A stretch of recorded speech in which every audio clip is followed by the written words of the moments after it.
This morning, there are thousands of people who were displaced by more than a year of war returning to northern Gaza. Just hours ago, the Israeli military opened a key route into the devastated region.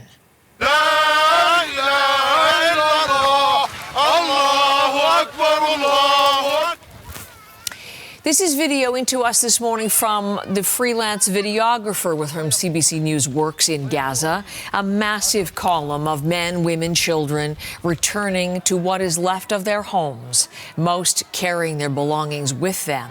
Many waited at blockades all night. The corridor opened this morning after Israel reached a deal with Hamas to release more hostages this week. Since the start of the ceasefire, 7 hostages have been released. Around 300 Palestinians have been freed from Israeli prisons. Live pictures now, even closer look at the people who are on the move from the south to whatever they find of their homes in the north of Gaza. And you can see again the families and the children and the people bearing all of their belongings making the trek to the north after those corridors were in fact open.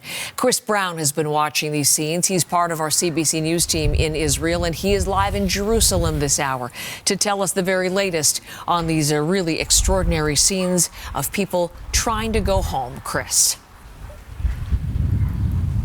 Well, Heather, somewhere around 650,000 Palestinians have been out of northern Gaza, either forcibly displaced by Israel's military or fleeing on their own for more than a year. And that explains why so many of them were so happy to be able to return.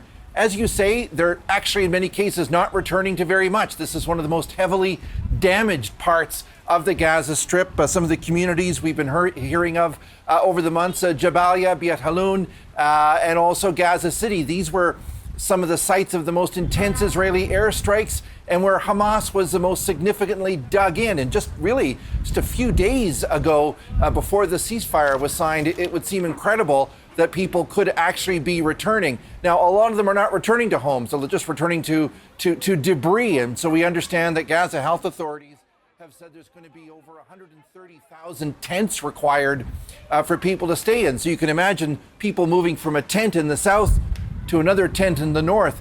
Nonetheless, they're still seeing it as a victory, which is not the way, for example, Israel's settlers movement is seeing this.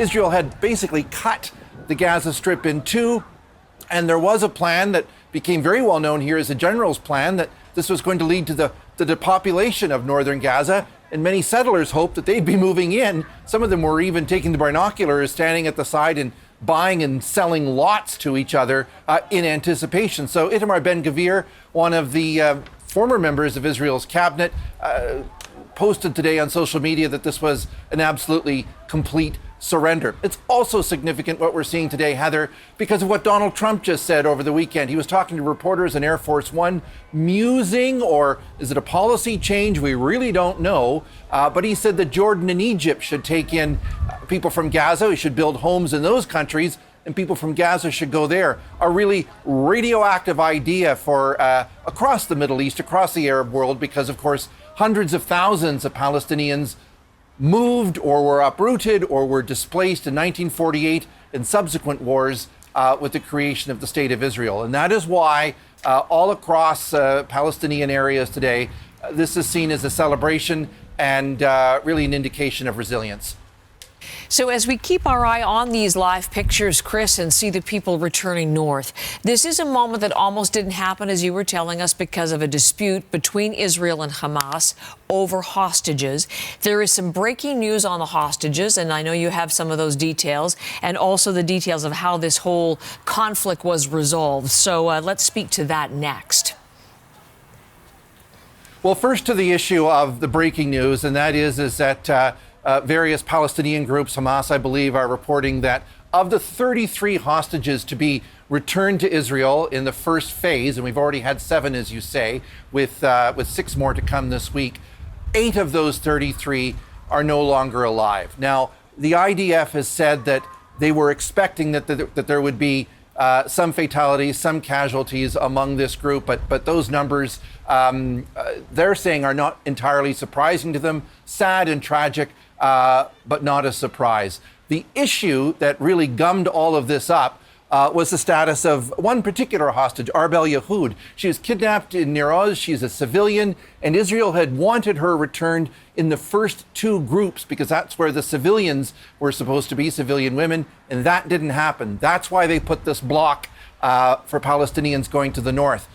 Qatar got involved. They had negotiations, mediation, and last night, very late, 2 a.m. or so, there was an announcement, in fact, that there would be sort of another intermediate round of exchanges starting on Thursday with Yahoud, another Israeli female soldier, and an unnamed person. So that's a good sign, if you will, because we're heading into a very key period, Heather, where there's going to be more negotiations between Hamas and Israel over the next phase of the war. After these 33 hostages come out, both sides really kicked a lot of the tough problems to the second phase. The key one, who is going to govern Gaza? So perhaps you could say that this is building, I don't want to use the word trust, but at least a process where disputes and disagreements are resolved.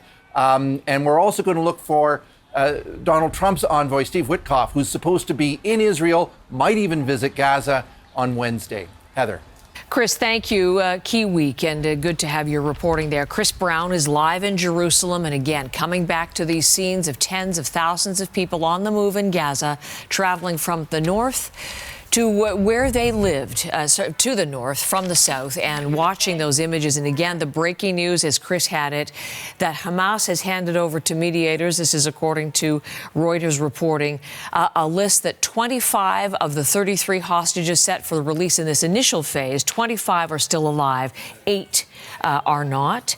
And Israel has received this list, again, according to Reuters reporting, citing Hamas in this number.